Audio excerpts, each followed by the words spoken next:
இயேசுவின் ரத்தம் ஜெயம். கிறிஸ்தேசுவுக்கு பிரியமான அன்பு சகோதர சகோதரிகளே, இந்த நாளுக்காய் தேவனை துதிக்கிறேன். இந்த நாள் வரையிலும் கண்ணின் மணி போல பாதுகாத்து வந்த தேவனுடைய மகத்தான கிருபைக்காய் அவரை இன்னும் அதிகமாய் துதிக்கிறேன். இந்த நாளிலும் கூட இந்த மாதத்தின் வாக்குத்தத்தமாய் ஆவியானவர் உணர்த்தின காரியம், ஜெபியுங்கள் பெற்றுக்கொள்ளுவீர்கள். ஆவியானவர் உணர்த்தின வசனம் மத்தேயு எழுதின சுவிசேஷம் அதிகாரம் 21 வசனம் 22. மேலும் நீங்கள் விசுவாசம் உள்ளவர்களாய் ஜெபத்திலே எவைகளை கேட்பீர்களோ அவைகளை எல்லாம் பெறுவீர்கள் என்றார். இந்த இடத்திலே இயேசு கிறிஸ்து சொல்லுகிறார், விசுவாசம் உள்ளவர்களாய் ஜெபத்திலே எதெல்லாம் கேட்கிறீங்களோ அதெல்லாம் பெற்றுக்கொள்ளுவீர்கள் அப்படின்னு சொல்றாரு. எனக்கு அன்பானவர்களே, இந்த நேரத்துல ஆவியானவர் இந்த மாதத்தினுடைய வாக்குத்தத்தமாய் இந்த காரியத்தை தான் சொல்லுகிறார். சோ நம்ம என்ன செய்யணும்? ஜெபத்தோடு தேவனிடத்தில் கேட்கணும், அதை பெற்றுக்கொள்ளணும். ஆனால் இன்னைக்கு ஒரே ஒரு கேள்வி, நம்ம ஜெபத்துல கேட்கிற எல்லா காரியத்தையும் பெற்றுக்கொண்டு இருக்கிறோமா அப்படின்னு கேட்டா, அநேக காரியங்களுக்கு அநேகர் சொல்ற பதில், இல்ல பிரதர், நான் விசுவாசத்தோட தான் ஜெபம் பண்றேன், தேவன் எனக்கு செய்வாரு, அவரால் முடியும் அப்படின்னு விசுவாசத்தோடு ஜெபம் பண்றேன். நான் கண்டினியூஸா ஜெபம் பண்ணிட்டு தான் இருக்கேன், ஆனாலும் நிறைய காரியங்களை என்னால பெற்றுக்கொள்ள முடியல அப்படின்னு அநேகர் சொல்லுவதை நாம் கேட்பதுண்டு. நம்ம வேதத்தில இருந்து சில காரியங்களை, சில மனிதர்களை குறித்து அவர்கள் எவ்வாறு ஜெபம் பண்ணினார்கள், எவ்வாறு பெற்றுக்கொண்டார்கள் அப்படின்றத பார்க்கலாம். முதலாவது, ஒரு மனிதனை குறித்து வேதாகமம் என்ன சொல்லுகிறது? அந்த மனிதன் தேவனிடத்தில் ஒரே சிச்சுவேஷனுக்காக 2 முறை ஜெபம் பண்ணுகிறார். முதலாவது முறை அவரது உயிர் காப்பாற்றப்படுகிறது, 2வது முறை உயிரை இழந்து போகிறார். அது யார் அப்படின்னா, சிம்சோனை குறித்து நம்ம பார்க்கிறோம். இந்த சிம்சோனை குறித்து நமக்கு தெரியும், தேவனாலே வழங்கப்பட்டவர். அவர் இஸ்ரவேல் ஜனங்களை நியாயாதிபதியாய் நியாயம் விசாரித்துக் கொண்டிருந்தார் அப்படின்னு நம்ம பார்க்கிறோம். அந்த இடத்துல நியாயாதிபதிகள் அதிகாரம் 15 வசனம் 18, 19 நாம் வாசித்தோம் என்றால், அவன் மிகவும் தாகமடைந்து கர்த்தரை நோக்கி கூப்பிட்டு, தேவரீர் உமது அடியேன் கையினால் இந்த பெரிய இரட்சிப்பை கட்டளையிட்டிருக்க, இப்பொழுது நான் தாகத்தினால் செத்து விருத்த சேதனம் இல்லாதவர்கள் கையிலே விழ வேண்டுமோ என்றான். அப்பொழுது தேவன் லேகியில் உள்ள பள்ளத்தை பிளக்க பண்ணினார். அதிலிருந்து தண்ணீர் ஓடி வந்தது. அவன் குடித்தபோது அவன் உயிர் திரும்ப வந்தது. எனக்கன்மானவர்களே, இந்த இடத்துல நம்ம வாசிக்கிறோம், ஒரு பெரிய காரியத்தை சிம்சன் செஞ்சுட்டு அவருக்கு பயங்கரமான தாகம், இன்னும் கொஞ்ச நேரத்துல தான் மரித்து போய் விடுவேன், அந்த அளவிற்கு அவன் தாகம் எடுக்கிறது. சோ இப்போ தேவனிடத்தில் விண்ணப்பம் பண்ணுகிறார். அவருடைய ஜெபம் எப்படி இருக்கு? ஆண்டவரே, நான் இன்னும் கொஞ்ச நேரத்துல தாகத்தினால மடிந்து போகிறேன். எனக்கு நீங்க வச்சிருக்க பர்பஸ் இஸ்ரவேலை ரட்சிக்கிற காரியம். இதுல இல்லாம நான் பெலிஸ்தியருடைய கையில அகப்பட்டு சாகவா அப்படின்னு தேவனை நோக்கி விண்ணப்பம் பண்ணுகிறார்.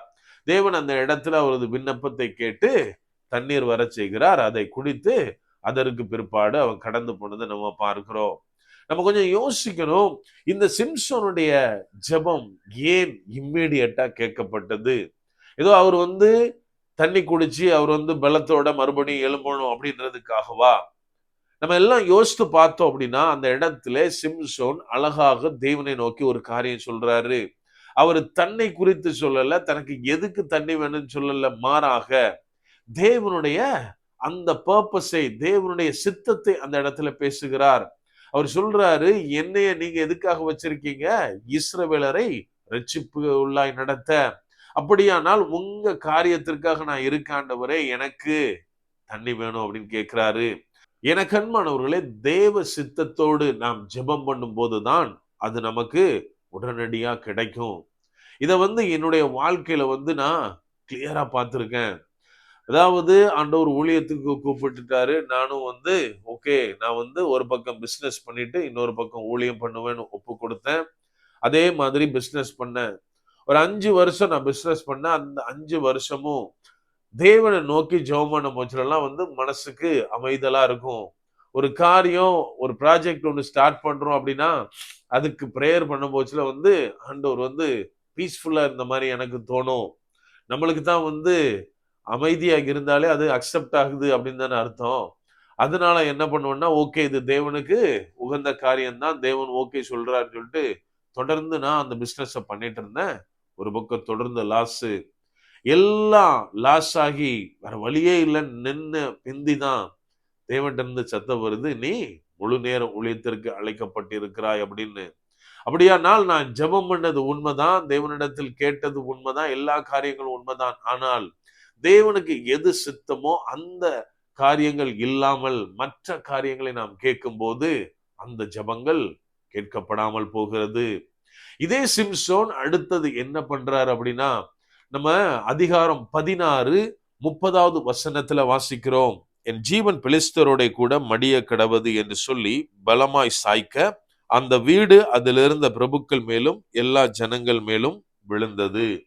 எனக்கு அன்பானவர்களே, இப்போ என்ன நடக்குது அப்படின்னா, முதலாவது தன்னை கர்த்தருக்குள்ளாய் காத்து கொண்ட இந்த சிம்சோன் நம்ம வசனத்துல வாசிக்கிறோம். அதற்கு பிற்பாடு 20 வருஷம் இஸ்ரவேலை நியாயம் விசாரித்தார் அப்படின்னு. அதற்கு பிற்பாடு தான் போகக்கூடாத வழிகளில் சென்று தேவன் தந்த அபிஷேகத்தை சிம்சோன் இழந்து போகிறார். இப்போது பெலிஸ்தியராலே கை விலங்கிடப்பட்டு அங்க கண்கள் பிடுங்கப்பட்ட நிலையில அவங்க எல்லாரும் கூடியிருக்கிற இடத்துல ஒரு வேடிக்கை காட்டுகிற பொருளாக சிம்சோனை நிப்பாட்டி இருக்காங்க. இந்த நேரத்தில் மறுபடியும் தேவனை நோக்கி விண்ணப்பம் பண்ணுகிறார்.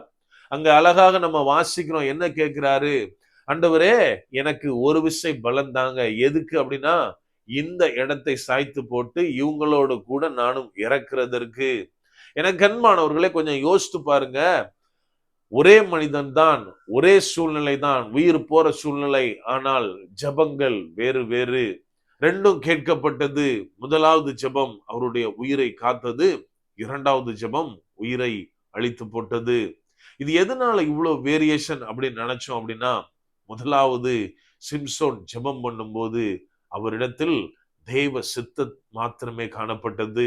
ஆனால் இரண்டாவது ஜெபத்தை அவர் பண்ணும்போது அவர் தேவனுடைய சித்தத்தை நோக்கி செல்லவில்லை. மாறாக பாவம் அவருக்குள் வந்து விட்டிருந்தபடியினால அவருடைய போக்கஸ் மாறிட்டு, இஸ்ரவேல் ஜனங்களை ரட்சிக்க அப்படின்ற போக்கஸ் எங்க மாறிடுச்சுன்னா, பிலிஸ்தீரை அழிக்கணுன்றதா. எனக்கு அன்பானவர்களே, நமக்குள்ளாய் எப்போது பாவம் கிரியை செய்கிறதோ தேவனுடைய காரியத்தை மறந்து போனவர்களாய் காணப்படுவோம். நம்ம என்ன பண்ணுவோம் அப்படின்னா, அதை விட்டுட்டு எக்ஸாக்டா நம்ம அடைய வேண்டிய இடத்தை விட்டுட்டு மற்ற சைட்ல உள்ள நம்மளுக்கு பெருசா தெரிகிற காரியங்களுக்காய் ஜெபம் பண்ண ஆரம்பிப்போம். அது நம்மை அழிவுக்கு தான் கொண்டு செல்லுமே ஒழிய தேவனுக்குள்ளாய் நம்மளை வளர்க்காது. அப்படியானால் நாம எப்படி ஜெபம் பண்ணணும் பிரதர்? நான் பண்ற ஜெபங்கள் கேட்கப்படணுமா படக்கூடாதா அப்படின்னா, இயேசு கிறிஸ்து நமக்கு தெளிவாக சொல்கிறார். லூக்கா எழுதின சுவிசேஷம் அதிகாரம் 18 வசனம் 10-14 நாம் பார்த்தால், அந்த இடத்திலே 2 மனுஷர்கள் ஜெபம் பண்ண போகிறார்கள். ஒருவன் பரிசேயன், மற்றொருவன் ஆயக்காரன். இந்த பரிசேயன் போய் சொல்றான், ஆண்டவரே, நான் இவங்கள மாதிரிலாம் இல்ல, இந்த ஆயக்காரனை போல நான் பாவம் செய்யல, மாறாக நான் உபவாசிக்கிறேன், எல்லாவற்றிலும் பொருத்தனைகளை செலுத்துகிறேன், தசமோகம் கொடுக்கிறேன், காணிக்க கொடுக்கிறேன், இந்த மாதிரி எல்லாத்துலயும் நான் பெஸ்டா இருக்க ஆண்டவரே அப்படின்னு தன்னை தேவனிடத்தில் ஒப்பு கொடுக்கிறான். ஆனால் நம்ம அங்க பார்க்கிறோம், அந்த பாவியாகிய ஆயக்காரனோ தூரத்துல நின்று ஆண்டவரை பார்க்க பேச துணியாமல் தன்னை தாழ்த்தி ஒப்பு கொடுக்கிறான். ஆண்டவரே, நான் பாவி ஆண்டவரே, உம்மிடத்துல என்னை தாழ்த்தி ஒப்பு கொடுக்கிறேன் அப்படின்னு இயேசு கிறிஸ்து தெளிவாக சொல்லுகிறார். இந்த 2 பேர்ல தன்னை தாழ்த்தி ஒப்பு கொடுத்த ஆயக்காரனுடைய ஜெபமே கேட்கப்பட்டது. அவனே நீதிமானாக திரும்ப போனான் அப்படின்னு. இன்றைக்கு நம்முடைய ஜெபங்கள் எப்படி இருக்கின்றன? நான் இதெல்லாம் பண்றேன் ஆண்டவரே, உபவாசம் பண்றேன், இன்னும் அநேக காரியங்கள் பண்றேன், மிஷனரிஸை தாங்குறேன், சர்ச்சுக்கு இந்த பொருள்லாம் வாங்கி கொடுத்துருக்கேன் அப்படின்ற மாதிரி நான் என்ன பண்ணினேன் அப்படின்றத ஹைலைட் பண்ணி நம்மளுடைய பிரேயர் இருக்கிறதா? அல்லது அந்த ஆயக்காரனை போல நம்மை முற்றிலுமாக தேவனிடத்தில் தாழ்த்தி ஜெபம் பண்ணுகிறோமா? எனக்கு அன்பானவர்களை, நம்ம மறந்து போயிடக்கூடாது. எப்போது நம்மளை தாழ்த்துகிறோமோ அப்போதுதான் நமது ஜெபங்கள் ஏறெடுக்கப்படுகிற ஒவ்வொரு விண்ணப்பங்களும் தேவ சமூகத்துல பதிலளிக்கப்படும். ஏன் அப்படின்னா யாக்கோபு 4:6 விதமாய் சொல்லுகிறது, பெருமை உள்ளவர்களுக்கு தேவன் எதிர்த்து நிற்கிறார், தாழ்மை உள்ளவர்களுக்கோ கிருபை அளிக்கிறார் அப்படின்னு. அப்படியானால் நாம் இன்றைக்கு நம்முடைய பழைய பெருமைகளை பேசி தேவனுக்கு எதிராக நிற்கிறவர்களாய் மாறுகிறோமா, அல்லது நம்மை எல்லா சூழ்நிலையிலும் எந்த நிலையிலும் தாழ்த்தி தேவனிடத்திலிருந்து கிருபையை பெற்றுக்கொள்ள போகிறோமா? நம்ம கொஞ்சம் யோசித்து பார்க்கணும். நம்ம பிரேயர் எப்படி இருக்கு நம்ம அனலைஸ் பண்ணணும். அடுத்து முக்கியமான காரியம் விசுவாசம். புதிய ஏற்பாடுல நம்ம பார்க்கிறோம், இயேசு கிறிஸ்து செய்கிற ஒவ்வொரு அற்புத அடையாளங்களுக்கு முன்பாகவும் சம்பந்தப்பட்டவங்ககிட்ட அவர் கேட்கிற கேள்வி, நீ சுகம் பெறுவாய் என்று விசுவாசிக்கிறாயா? என்னால உன்னை குணப்படுத்த முடியும்னு விசுவாசிக்கிறாயா அப்படின்னு விசுவாசத்தை குறித்து கேள்வி கேட்பார். அவங்க அறிக்கையிட்ட பிற்பாடு, நீ விசுவாசிக்கிறபடியே உனக்கு ஆக கடவுது அப்படின்னு சொல்லிட்டு விசுவாசத்தின் நிமித்தமாகவே அனைத்து காரியங்களும் நடக்கிறதை நாம் பார்க்க முடியும். என கண்மானவர்களே, நாம் என்ன செய்யணும்? விசுவாசத்துல உறுதியா இருக்கணும். விசுவாசத்தோடு தேவன்கிட்ட கேட்கணும். நம்ம முதலாவது பண்ண வேண்டிய காரியம், முதலாவது எனக்குள்ள எந்த பாவமும் இல்லாதபடிக்கு தேவனிடத்தில் நான் பரிசுத்தமாய் இருந்து ஜெபம் பண்ணணும். இரண்டாவது காரியம், எல்லா மேட்டிமையான காரியங்களை என்னை விட்டு தூர வைத்து விட்டு தாழ்மையோடு தேவனிடத்தில் ஜெபம் பண்ணணும். மூணாவது முக்கியமான காரியம், தேவனாலே இந்த காரியத்தை செய்ய முடியும், தேவனாலே எல்லாவற்றையும் மாற்ற முடியும் அப்படின்ற உறுதியான விசுவாசத்தோடு தேவனிடத்தில் ஜெபம் பண்ணணும். இந்த மாதிரியான ஜெபத்தை நாம் ஏறெடுக்கும் போது நாம் தேவனிடத்திலிருந்து பெற்றுக்கொள்ளுகிறவர்களாய் இருப்போம்.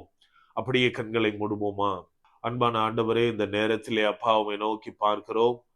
இந்த நாளுக்காய் நன்றி செலுத்துகிறோம் தகப்பனே. இந்த மாதத்தின் முதல் நாளை எங்களுக்கு ஆசீர்வாதமாய் தந்திருக்கிறீரப்பா.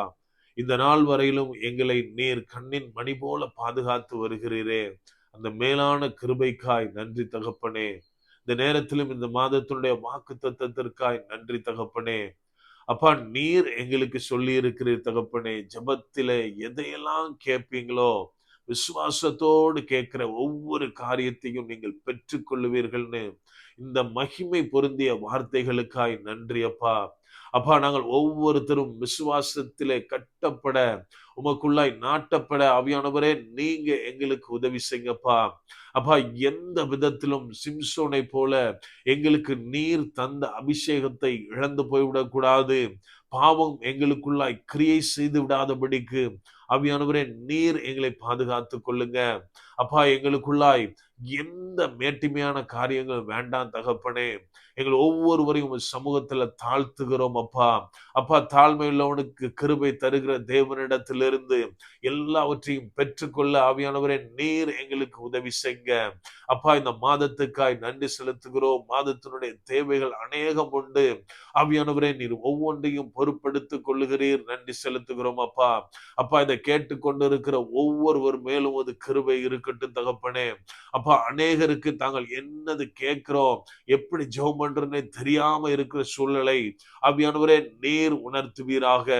முற்றிலுமாய் எல்லாவற்றிலும் ஜெயம் எடுக்கிற ஒரு ஜெய வீரர்களாய் நீர் மாற்றுவீராக. மறுபடியுமா இந்த நாளுக்காய், இந்த வாக்கு தத்தத்துக்காய் நன்றி செலுத்துகிறோம் தகப்பனே. முற்றிலுமா எங்களை தாழ்த்தி ஒப்பு கொடுக்கிறோம். பலப்படுத்தி ஆசீர்வதிங்க. மீட்பர் இயேசுவின் மூலம் ஜெபிக்கிறோம். ஜெபம் கேளும் எங்கள் நல்ல பிதாவே. ஆமென். God bless.